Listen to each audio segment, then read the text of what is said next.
There's a little business that I thought that might be fun to take care of. And so being a teacher, one is always looking for demonstration of knowledge. So I decided, well, what could I do? Still getting a ring, huh? My voice is a little booming anyway. And I thought, oh, we'll have a quiz. Yes, and you are all in class to have the quiz. So there's 2 questions, and if you get the question right, you have a choice between a very nice print by Tony Davis and by Diane Cobb. Unfortunately not framed, but you can do that yourself. So I brought these along for anybody that gets the right answer. So the first question is, what was the first, I'm still getting a lot of ring. Something's too close to something. I'll just keep going while you figure that out. You might just want to just keep the video mic on and take the other one off. Or turn it way down, turn it further down. You can turn it down. Okay. Yeah. So the first question is, think back to what was the first book that Meher Baba published?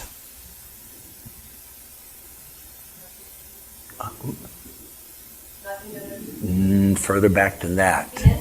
No. Questions and answers? No, come on, you guys. Even further back. 1920s. Oh, it was a biography of Bhagwan. Yes. David. Well, Come. Okay. The Kalki Avatar.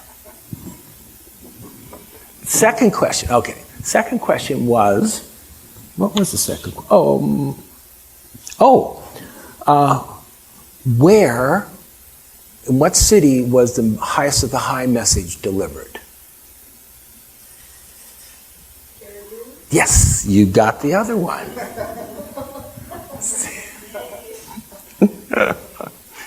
There you go. So, anyway, and the last thing, I told you I had a surprise for you, Deborah. I read about the loss of the touched and blessed ring that was going to be used as a fundraising. And I thought about that and I went, well, we got these from Jal in the late 60s, and we sold the buttons for $1 and the rings for $2. And it wasn't the ring or the button. It was made out of crummy old metal, pot metal, and kind of an odd comical painting of Meher Baba and all that. It was the atmosphere that it carried when Baba touched and blessed those. You ever see the darshans? They bring by a big bucket, like big basket. I said, Baba, go pink like that. The one time he spent had a little moment of levity with it was, Jal was telling me that they had it was a button about this big that was Baba's picture on that, and on the other side was a mirror. Now, I don't know, they got it from someplace, that made it, but they put Baba's picture on that. And so Jal brought them up for Baba to touch, and Baba picks it up like this, and he admires this picture of him because it was a new picture. He's going, it's very nice like this. And then he turns it over and goes, oh, look, there's me too. So anyway, so I thought, okay, so gee whiz, this must have been incredibly important to someone that they had to have this for something. It was their fate to have this, even in whatever way they got it. And for that reason, it's like, one should never feel that this was a crummy deal, that, this person is bad and everything else. It's not like that. It's what is important for them that object carried. I thought back not too many years ago, a professional psychologist that was working at a school I was working at. She says one day, "Oh, I'm just having a horrible time. I can't sleep." "Why is that?" "This entity keeps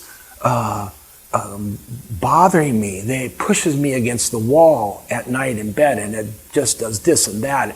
And I said, she says, "I don't know what to do. I'm going crazy. I think I'm going crazy." I go, "Oh, wait a second." And I went to my car, and I had a Touch and Bless button there, and I said, "Okay, put this on the nightstand, and that'll take care of everything." Sure enough, the next day, she's like, "It's all gone. It's wonderful." Now, is she interested in Meher Baba? Not in the least. Is that button important to her? It is if it got her to get a good night's sleep. But it speaks to people. So, being the fact that even though someone's got it who needed it, there's still a loss here.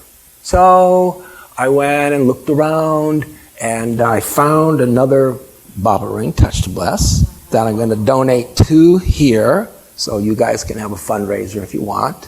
And seeing that it had some security problems, I'm going to give it to the toughest, meanest dude there is to guard it. So David, would you hold on, come here. You hold on to this. Okay. You take care of that. Thank you very and much. Deborah, you set it up however you want to do that. It's okay? For the moment, I'm going to keep it on my... Yeah, you won't. You can't make it worse. So. We're gonna like put it in a box or something today and lock it Cool. up, and then we'll decide. But that's a real, that's terrific. And I'm in agreement with you in terms, I lost pendants and Baba's touch, I get a hair in it, Baba's touch in the subway. That's right. Falling off my neck. Yeah. You know, and it was a loss, but I thought someone has picked it up and it's going to mean something great to them. Yes. It's not our business how it gets spread around. Okay. So anyway, here we are. You've heard Baba refer to this a few times, and we are right in the middle of, as Baba said, the end of the cycle of cycles. His work here, what he did, how he's changed the entire atmosphere of the earth to now go forward to the new humanity and go into a new phase of learning on a new land, this continent that we're on right now. And so I thought, we know a cycle, an avataric cycle is 7 to 1400 years, and a full cycle is 7 advents, and that's mathematically a little less than 10,000 years. Okay? So that's a full cycle that we have. So it goes back to the end of Zoroaster. Noah was the last avatar of the previous cycle. So, when Baba says this is the end of the cycle of cycles, and it is that's why he's here, is to change it over, then you think, okay, well, does he just mean the last 10,000 years, or maybe 1,000,000 years, or what the heck is all about? So I did a little research in the God-Man, and this is a really good book because without a lot of expositional stuff, it tells you everything Baba did, how often he fasted, all of his major messages.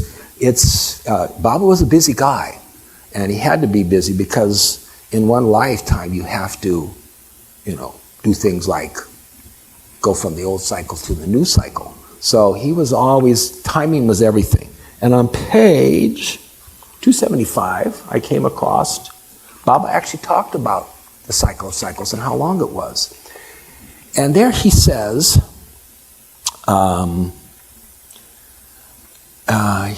that all cycles of time in illusion end and begin after 7 to 1400 years. And now here he talks about, in the cycle of cycles, he says, and there have and will be millions and billions of such cycles in a cycle of cycles. Yes, there's almost no end to illusion. So then I took and looked who's got the best calendar for the last billions and billions of years? Not the Chinese, not the Julian calendar.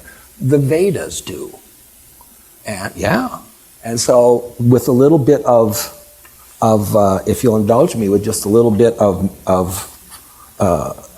elucidation on how big the cycle of cycles is, so you can tell.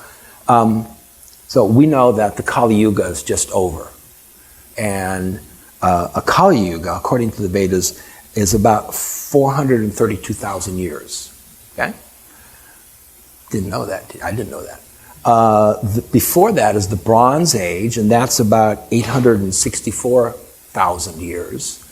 The Silver Age is about 1,296,000. Already things are getting kind of stretched, aren't they, in our understanding?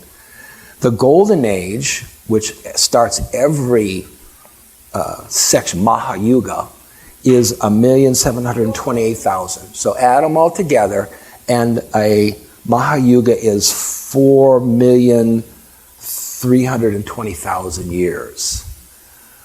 Whew. That's just one. Now, what the heck is a Mahayuga? If you take it's a half of a day of Brahma. So, it's just there's a Mahayuga and the Mahapralaya.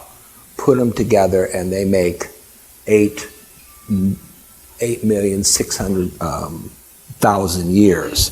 So a kalpa, which is a day of Brahma, is 1,000 Mahayugas, which is getting up to where, 4.3 billion years? Didn't they say that the solar system was about 4.3 billion years old? Oh, yeah, okay. One day of Brahma. But that's not the cycle of cycles. If you go from there, the Mahapralaya and the Kalpa, the day and night of one day of Brahma, is 8.6 billion years for one day of Brahma. Now we're talking about the creation is a lifetime of Brahma. So we got one day is 8.6 billion years. Almost where they said that this current universe has started. But that's one day. So 1 year is 360 days, right? In Vedic terms. And that equals, do the math, 3.1 trillion years is 1 year of Brahma. How could that be if the universe is only somewhere between 8 and 12 billion years old? Oh, that's because the scientists can't see any further. Doesn't mean it didn't stop. And a lifetime of Brahma is 100 years of his life. So that is, okay, ready for this, 310 trillion years is one creation. That's 310 plus 12 zeros. What does that mean? It means that the cycle of cycles that's just ending is the halfway point. 155 trillion years the creation has been going on, and 155 more trillion years. We'll be around for that? I hope not. But that's the end of the cycle. The cycle is 155 trillion years. And the avatar has been coming back for billions and billions of cycles within that one half cycle. So this is when he says, yes, a cycle, I came back, I'm ending one and I'm beginning the other. It's a lot, and a lot of work. So those numbers are kind of, almost too overwhelming. So I thought about, okay, what does that mean for us? We're evolutionary, right? We know for sure that 56 million major forms, from the most primitive form up to the highest animal form, from the gas forms on up. Major form. Doesn't mean that we didn't do a bunch of different ones. And how long are you a rock in the and then you're the next rock and stuff. But we know 8,400,000 human lives is part of the evolutionary part before involution starts. So I did a little math for that. I'm a math teacher, right? You can forgive me. And I averaged out from your lives, from like the briefest life you have to the longest life you have, and came up with a nice number of 30 years. That's about average. So 30 years of living. And then 30 years of your second half of your life being out of your body. So you have a total of 60 years for one life.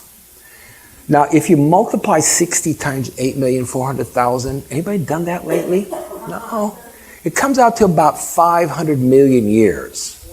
Okay, so that's about evolution's period. Now, even let's assume we're at the very end of this. Go back 500 million years on this Earth, and where were we? It's Precambrian. There was no oxygen in the atmosphere. There was trilobites and ammonites and some little creepy things in the ground swimming in the ocean. No fish yet. Were we on this Earth at the beginning of our human form? No. So that's kind of the how big the perspective is. And I know that Meher Baba at one time said there's been at least 2 prior creations to this one. So then we're getting into how many trillion years has that been going on? It's almost infinite, but not quite. So anyway, it is that's going on. And here, leave it to Meher Baba to do a change that normally a big step in evolution would be 4.3 billion years as a Mahapralaya. It's where the universe is inhaled and then pushed out again as a next step up. He's doing it in 600. Not only is he doing it in 600, he's inviting us all to do it with him. And there's no hazardous duty pay for this, and no overtime. So that's what is ahead of us, is to join him for that work, and join him in America for that work, because that's where it's all at right now. So now, all those dumb numbers are done. The first half until 1952, Meher Baba functioned as a perfect master. He was very clear about that. And not only did he function at that, he allowed him to be called the perfect master, Sri Sadguru Meher Baba. He worked with his disciples, his mandali, his greater circle, the people in the West, all learning to be good disciples for the avatar, for his work. And during that period of time, as a perfect master, even though he was the avatar, as a perfect master, he had all the limitations that one would have. The new life, surrendering his divinity, suffered for the mandali at different times. When they went on their treks, his feet really hurt, and it was really cold for him, and all the things that we don't expect, but they all were in reality for him. So he, especially in America, he picked some really power-packed people, and the most important of them all were women. Marina Machiavelli and Elizabeth Patterson, who were with him in the 1930s, and then they were charged by Baba with spreading Baba's words. Marina did that, and then find the proper place for his center in the West. Murshid Ivy Deuce, in 1947, visited Baba. Baba said that he was going to reorient Sufism as a true spiritual school in the West that all schools could be modeled after. And, of course, suspended the activities of the New Life to come to America in 1952.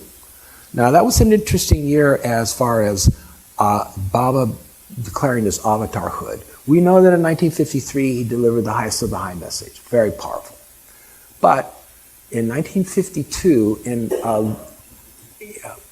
in a little village somewhere in northern India, I don't even remember, the story was told to me, but I don't remember, it was so long ago. Baba was sitting one day, the men and he were on some must tour or something like that, and he took his alphabet board and he spelled out for the first time, Avatar Meher Baba Ki Jai. And the villagers were just shocked. In fact, to this day, they have, on that day, whatever day it is, they have a big celebration, and they bring out their only elephant and put a big Baba picture on it.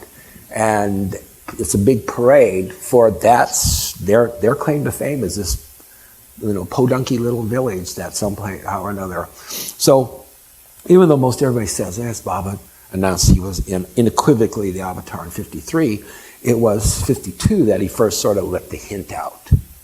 And he was allowing the Mandali to refer to him as Avatar rather than just Sri Sadguru. So in 52, Baba comes to America. And he comes as the Avatar. And he comes to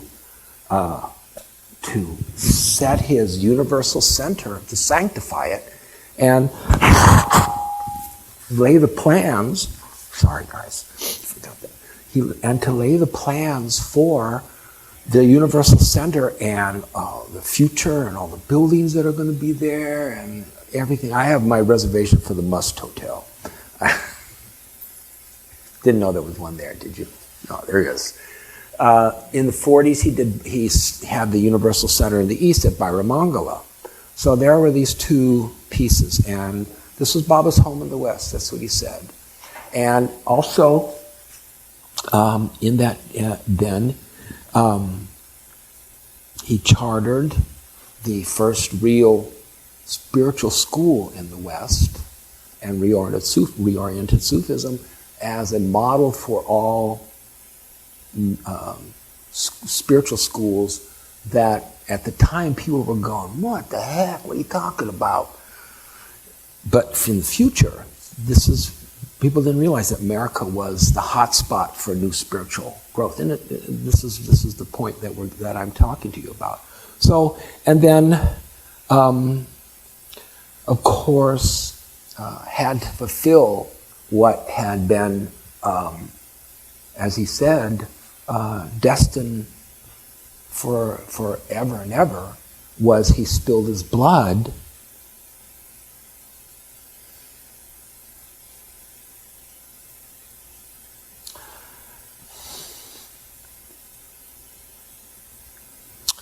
on American soil. Anyway, so America could not have been, this land could not have been changed without that. It's a weird place because it's the oldest land mass that's still above water, and it is, it's okay. And yet, when Pangea broke up, North America got separated. It was parts of all the world chunked onto it. There's a big chunk of Europe that slammed into America in what we know as the Piedmont, the northern central part of the East Coast. There's a big chunk of Africa that came whooping up and hit the south. There's a chunk of Asia that came and smacked into the Pacific Northwest. And this was why people migrated here and migrated to those areas. It was their land called them. Unfortunately, or maybe not, California, no one knows where it came from. They checked and we got the strata and this and that and everything else. No, California's mystery spot X. So that's maybe why we're here. So anyway, so it was transformed because of that. The Native Americans changed the land in preparation for a new wave of learning to come to America. And America, all through the period of time, has been the forerunner in making more divine choices. People look back and say, well, we had slavery and we were this and we were stupid about that and all this. Well, yeah, but it's all relative. There was a time, ladies and gentlemen, when sitting around the campfire on the steppes of Central Asia and you were talking with your Mongol horde buddies, and you said, well, today I didn't kill everybody in the village. I saved half of them, and they're my slaves now. And all your buddies went, what'd you do that for? Why would anybody want to not kill everybody? And then, not killing everybody and making them slaves was a big advancement. So it's relative to what it is now, and you can't look back and say, well, they were stupid because they did this or they did that. It was the best people did at the time.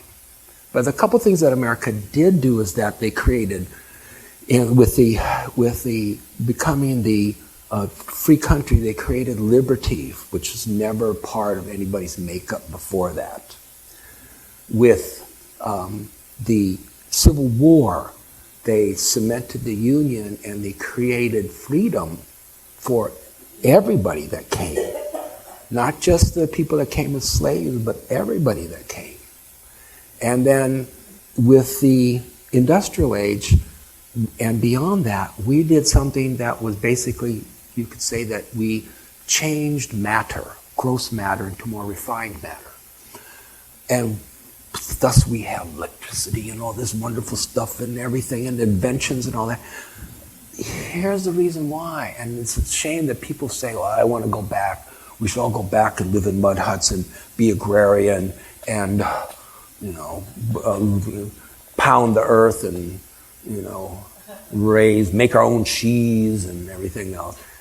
The problem with that is that you really cannot be self-reflective enough to advance spiritually unless you're not worried about where your next meal comes from and if the wolves are going to break through the door. So you have to have a certain amount of comfort to be able to stop and think.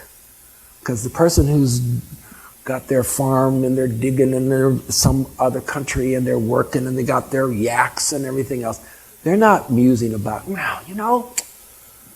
I'm just really kind of have to read God Speaks Again, and I don't quite get that aspect of the Atman and the Jivatman, right? Okay. So America has that. We have lots of energy, and we have lots of, we change matter enough so that there's enough comfort here that people can start to explore that. And we do. We're just into everything. We're so busy. And right now, we're in what you would call the psychological age. It's pretty recent. I mean, Freud, not the first guy to do it. It's been done for millions of years. But from Freud on to now, it's not very long. And if you ever go watch an old movie sometimes and see how people talk about the psychological aspects. Well, you're not going to get me to a shrink. Or they make jokes of it and stuff like that. And not until the 60s does this sort of kind of come into its own. And now we use our terminology, it's in our jargon all over the place. So this is the psychological age, meaning that it's kind of nice. Well, sometimes it's nice. That if you really like somebody, you don't have to crown them as king or queen. And if you don't like somebody, you don't have to chop their head off anymore. Though that has crossed my mind a few times, but...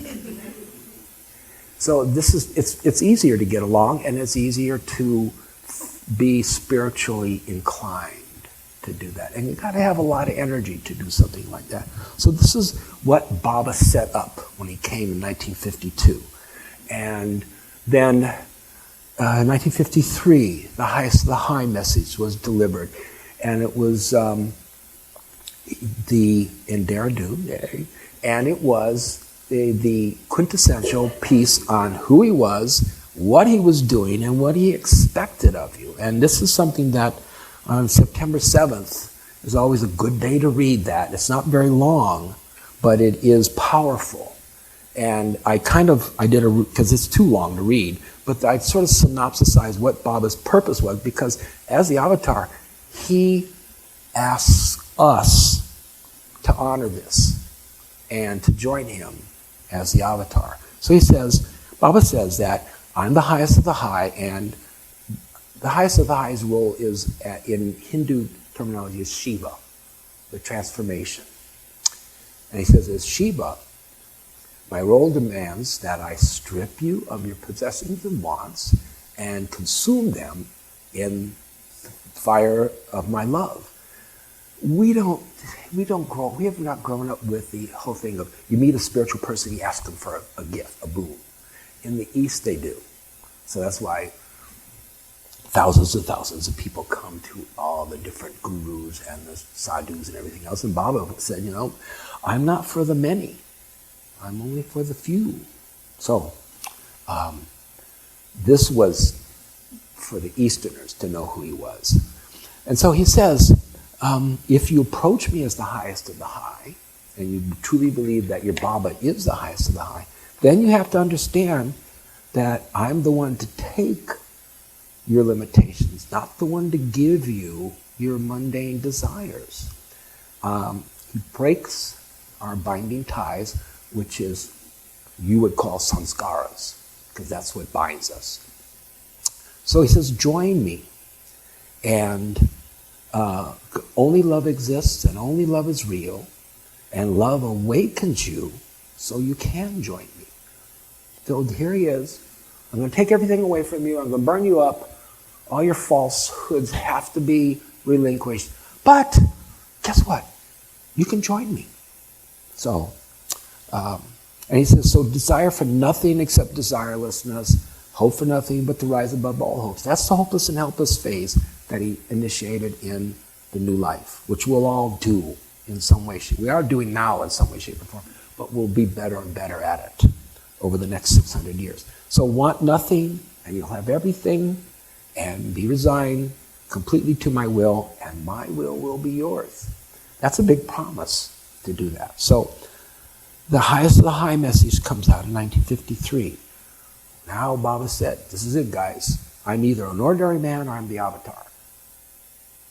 Whichever one you want, fine. But don't confuse me with sadhus and saints and perfect masters and everybody else. All right, then, in 1954, Baba invites the men from the West, so here's his link to the West, to 2 incredible weeks, and bombshells everybody with the final declaration. Anybody read that lately? Read it. It's pretty powerful.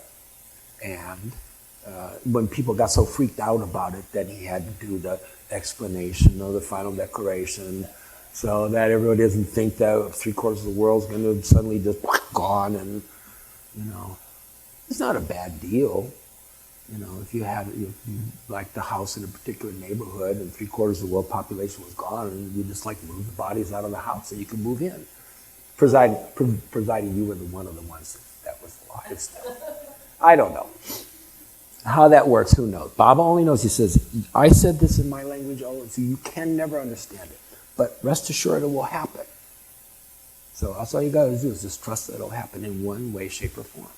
So, but it's powerful. It's the way that, Baba, it ties in with what Baba said. Normally there's not this many people on earth at any one time, but they're all here for my advent, and they don't want to die. They want to live as long as they can. Think about even 100 years ago, what was the average lifetime expectancy? You were 40 years old, you were the village elder. It was not, even in the industrial eras, it was 40 or 50, so you were grandpa, ready, coffin and ready to go. Now, look what we've got, people living in the 80s, and why? To go to Safeway and get some snacks and some cheap wine and go home and watch The Price is Right or something like that? No, they don't know why, but it's because of the avataric advent. Anyway, so again, this is something to really read over and over periodically. And it's in the God-Man, by the way. I'm not pushing this book, but it is a really good book to read. So, and C.B. Purdom was a funny kind of guy, but as a professional author, he really just got it right down the line. He was very, very good. And Baba gave him full access to all kinds of stuff. It was all behind him writing this. So then, after 1954, at the Mensa Harvest, then Baba comes back in 1956, and again in 1958. So he visited America more than any place except for India. and not counting including the 30s.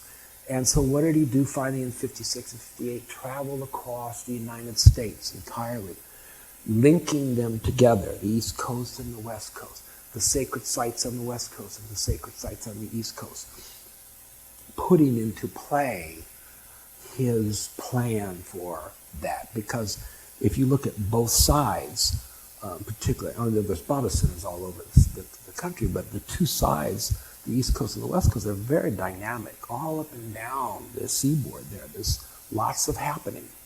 And crazy old LA has always seemed to have it happening in one way or shape or form in the sort of the spiritual realm of things. So then it culminated, this linking the East and the West together, of course, in 1962, the East-West Gathering. Anniversary's coming up. And what was it? The Cuban Missile Crisis was going on at that time. Anybody remember that? That was pretty wild, because you were just like waiting for the sirens to go off. My high school and grade school were within view of the anti-IBM missile battery, the Nike missiles, and every once in a while they would like open the doors and those things would come up, and you're going, whoa, just practice. And they go back down. You didn't know. And so there was that, and then of course China gets all weird and decides they're going to invade India, and there's a huge battle. There's battles for days and weeks and months that went on the border.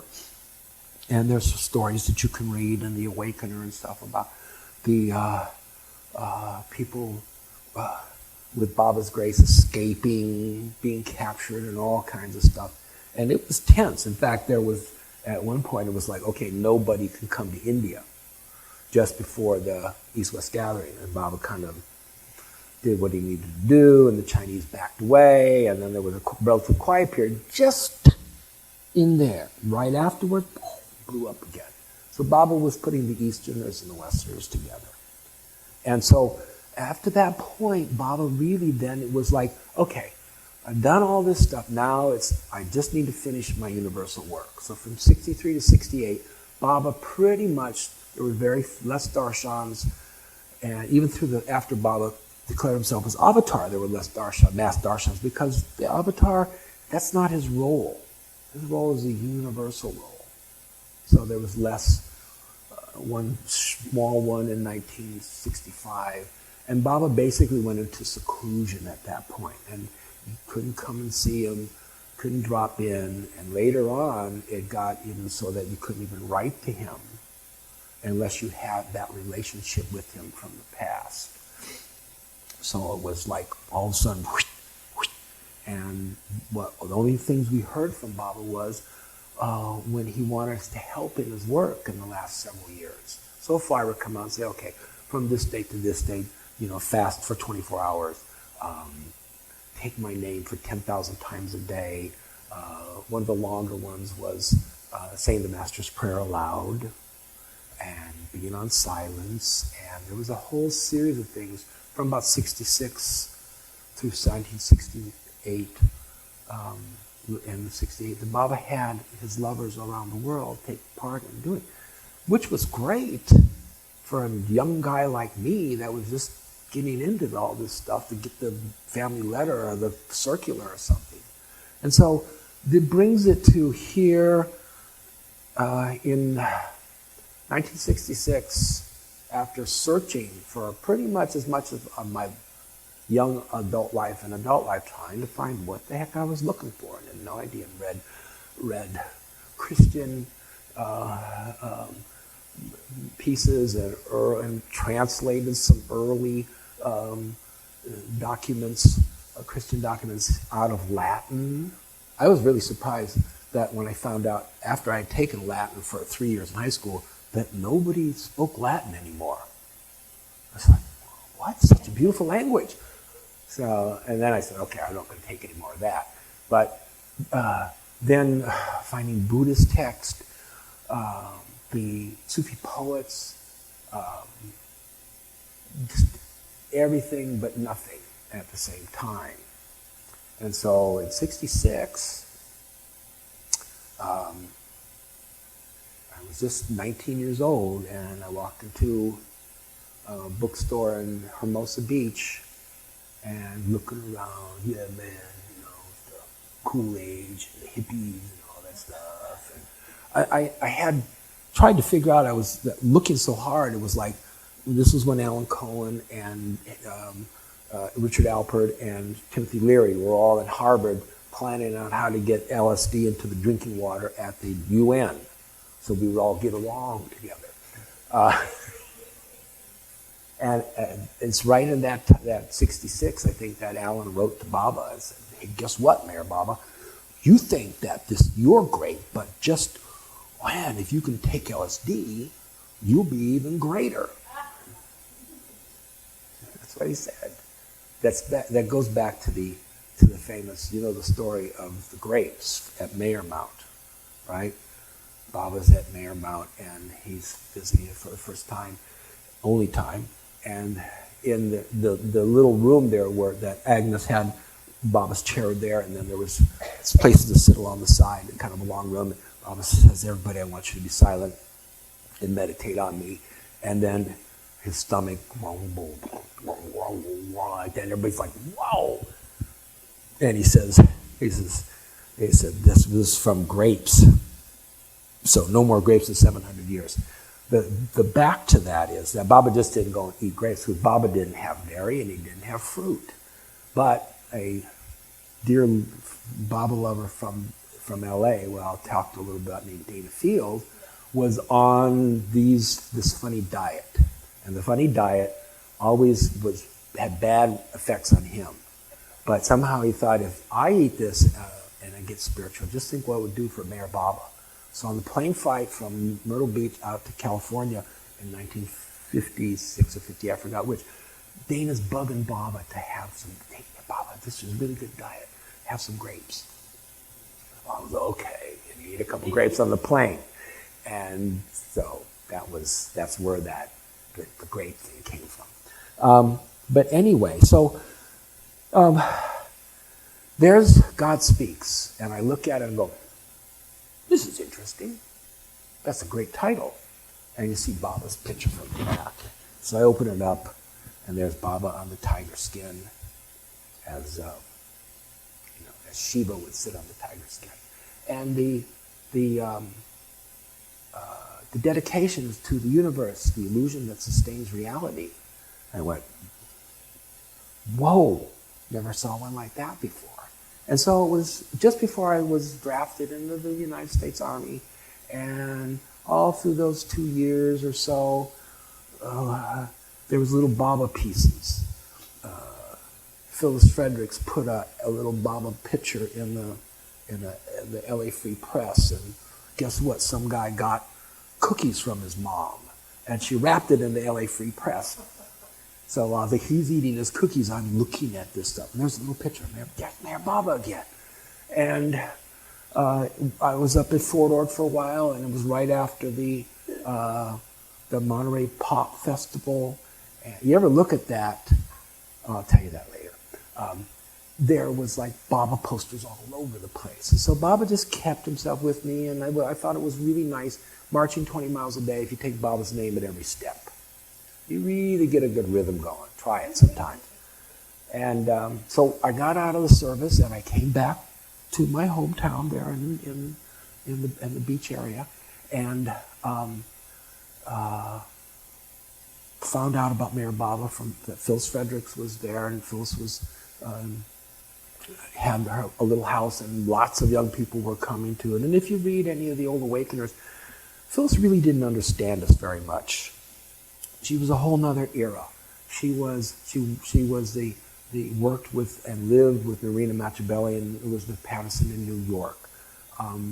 She was, more like even older than our parents at the time, and was brought up in a very different kind of environment. And she endured us and loved the love that we had for Baba, and opening this stuff and pushing Meher Baba out all over the place. We need to have another place to meet. I can't do it in my house. It was in Hermosa Beach. It was a small little place, and it was just getting, people were out the door. And so she said, I need someplace else. We need to find something else where we can have big meetings. And there was a little Meher Baba Bookstore that opened in 1968 in Hermosa Beach, but it was really small. And I realized that this was a time for Meher Baba to meet Angelo the barber, because the place that I had rented to live in Venice, which became the Meher Baba Bookstore, was Angelo's barber shop when I rented it. And I scraped the sign off the window and took the barber pole down and stored it. And I was living in a nice big space, rectangular space, and this was, I said, gee whiz, this would be a good place to have meetings. And so I got together Judy Stevens and Terry and Hank Scott and Lefty Stevens and a bunch of people, and we transformed it into the Meher Baba Bookstore. And in doing so, provided a place for people to come and meet and buy books and sort of create an atmosphere that was in the funky old Venice, which is now uptown. In funky old Venice, they had a lot of bikers in those days in Venice, and they all were very nice to us. And the community liked us. The police came and visited the first week, and I said, oh, here's God in the Hill and this and that. And they were like, okay, good. You're not selling drugs. You're not selling paraphernalia. We like you guys. And the community liked us. They came and people come in and talk and visit. We were pleasant.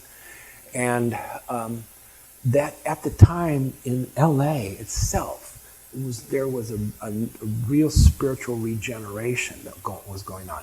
In the 30s was one time. Baba came here. The Self-Realization Fellowship, Paramahansa Yogananda had his place in Mount Washington up here and in Encinitas. And Kirpal Singh came here, and there was the Theosophist here, and the Vedantist, and the Siddha Yoga, and it was all going on. And there was a lot of fakers and spirituals and music. It's a crazy place. It's always been crazy. So in the 1960s, all of a sudden, a big push again. People rediscovering Self-Realization Fellowship and packing the place. At any weekend, we could go and see Manly Hall, who was the Illumined saint, give a talk, J. Krishnamurti, go and hang out with Swami Prabhupada, who was a disciple of Vivekananda. There was the Theosophists. There was, of course, who's the guy? The Beatles guy. Maharishi. He was big there.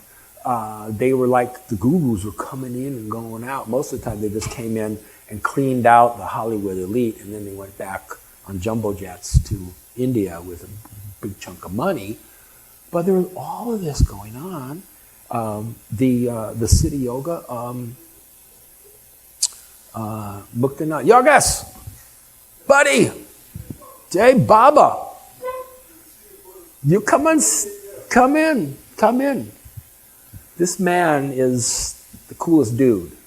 Not only is he Lithuanian like me, but he's about the most creative guy that there ever was, as you can see with that and all his other art, and was just this stalwart in those early days, talking about the bookstore days down in Venice and all the fun stuff.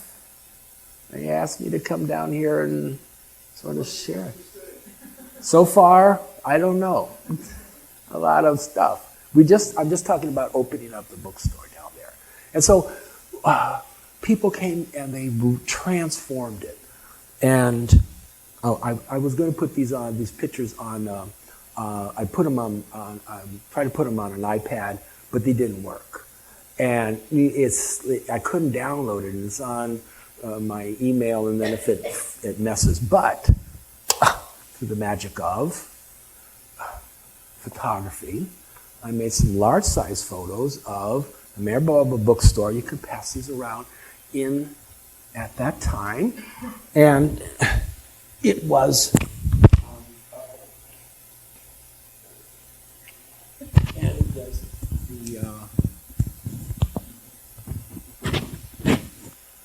we cleaned the windows off and painted the flowers on it, and people volunteered who we didn't know to come in and paint the thing. And Lefty and I put this big piece of plywood up on the top there, the Meher Baba Bookstore. As I think about it now, that was probably the least a well-preserved piece of wood up there. It could have fallen at any moment. We just shot some lag bolts into the plaster and hung wires over the edge, but it never came down. But it was transformed into this place, and immediately people started to come. They came walking in from this place and that place and other places. We had visitors of all kinds. People coming in, where's Meher Baba? I want to talk to him.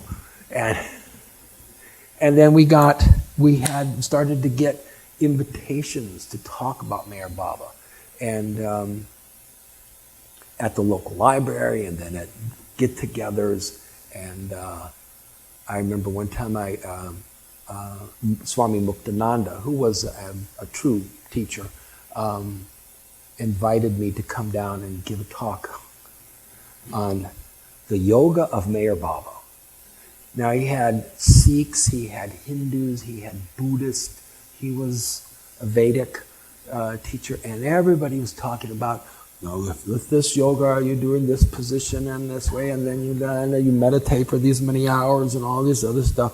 And of course, in the West, you just can't meditate like that. And you can try, but it's really not conducive to our bodies.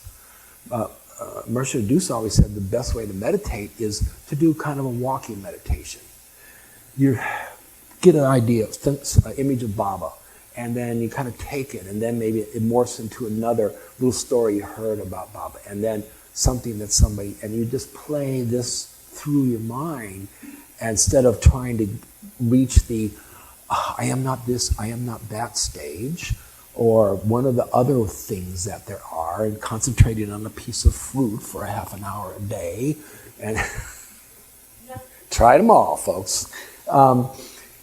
So I said, oh God, Baba's yoga, and the only thing Baba ever said is the yoga of Meher Baba is you go to the ego. So I had to kind of extrapolate on that. But when I said that, there was like people's mouths were like, because they were all into this. Well, yes, we want to hear about Baba's famous yoga and everything, and I disappointed them. But Muktananda, no, he knew what was going on.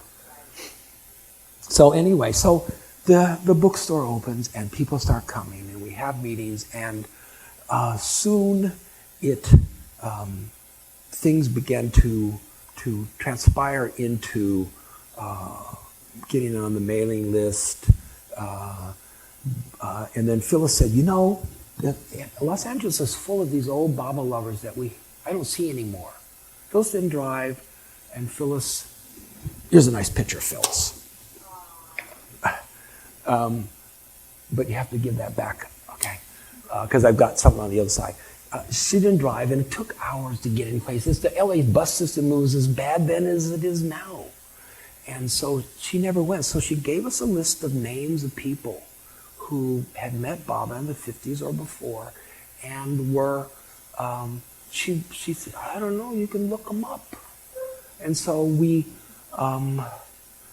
contacted a wonderful lady that everybody soon got to know, Marguerite Poley, who had met Baba in the 50s, and who was a circus acrobat, and then lost her scalp in a machine during World War II. And so Marguerite always had that bandana on her head because it was an ice pack, because there was no skin left on the top of her head.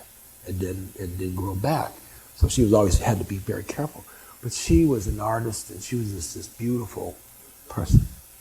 Yeah, that's right. See? And a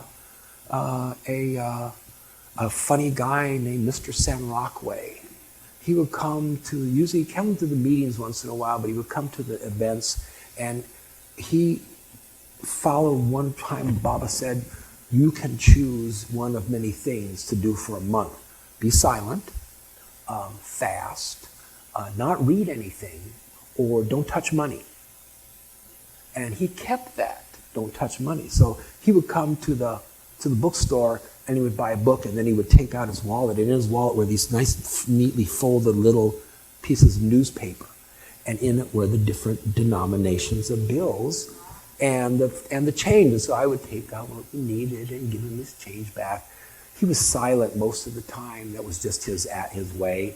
But he was another character that just was, he said, I didn't know there were Baba people around here. And Bridget, didn't you go and contact Charlotte Sutrang?